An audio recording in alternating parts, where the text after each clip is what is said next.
Hello બહેનો, કેમ છો? બધા મજામાં ને? ગુજરાતી ઘરેલું રસોઈમાં તમારું સ્વાગત છે.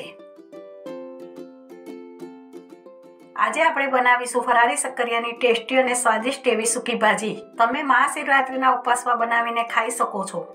જો તમે મારી આ રીતથી બાફીને બનાવશો તો ખૂબ ઝડપી બની જશે અને ખાવામાં એકદમ સ્વાદિષ્ટ લાગશે. તો અહીંયા મેં એક મોટી તપેલી લીધી છે. તેમાં 2 ગ્લાસ પાણી ગરમ કરવા મૂક્યું છે.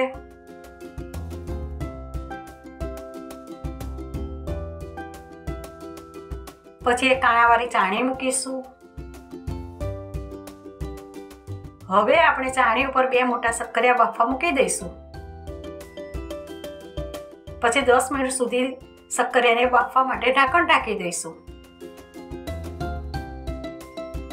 10 મિનિટ થઈ ગયા પછી ઢાંકણ ખોલીને ચેક કર્યું તો શક્કરિયા બફાઈ ગયા છે.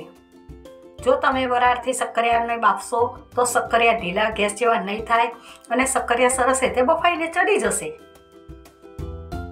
હવે શક્કરિયાને એક ડીશમાં કાઢીને તેને 5 મિનિટ સુધી ઠંડા પડવા દઈશું.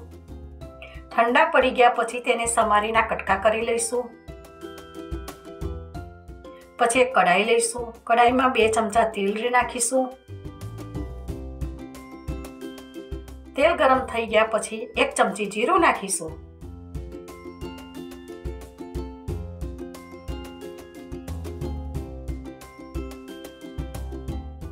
પછી લીમડાના પત્તા એડ કરીશું.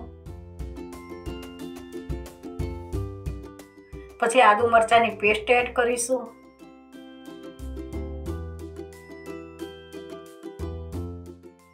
પછી મરચાંના ટુકડા નાખીશું. પછી થોડા સિંગદાણાનો ભૂકો નાખીશું. પછી તેને બરોબર હલાવીને મિક્સ કરી દઈશું.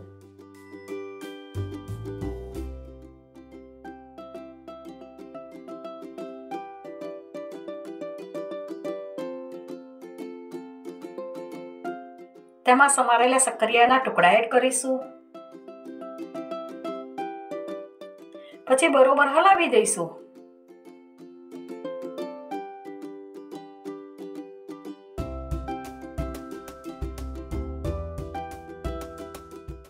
પછી 2 ચમચા કાશ્મીરી મરચું નાખીશું. 5 ચમચી હળદર નાખીશું. પછી સ્વાદ અનુસાર ફરાળી સિંધવ મીઠું નાખીશું.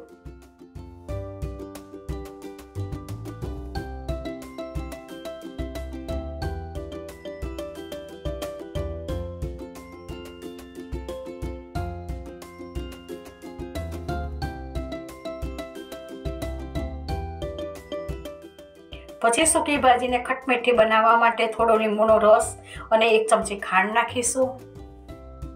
આમ તો શક્કરિયામાં કુદરતી રીતે ગળપણ હોય છે. જો તમારે ખાંડ ના નાખવી હોય તો ખાંડને સ્કીપ પણ કરી શકો છો.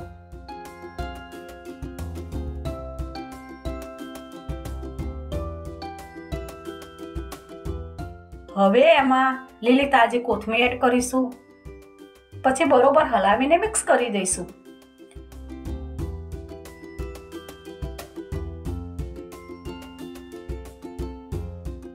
તો જુઓ, આપણી ગરમા ગરમ ફરાળી શક્કરિયાની સૂકી ભાજી બનીને રેડી થઈ ગઈ છે.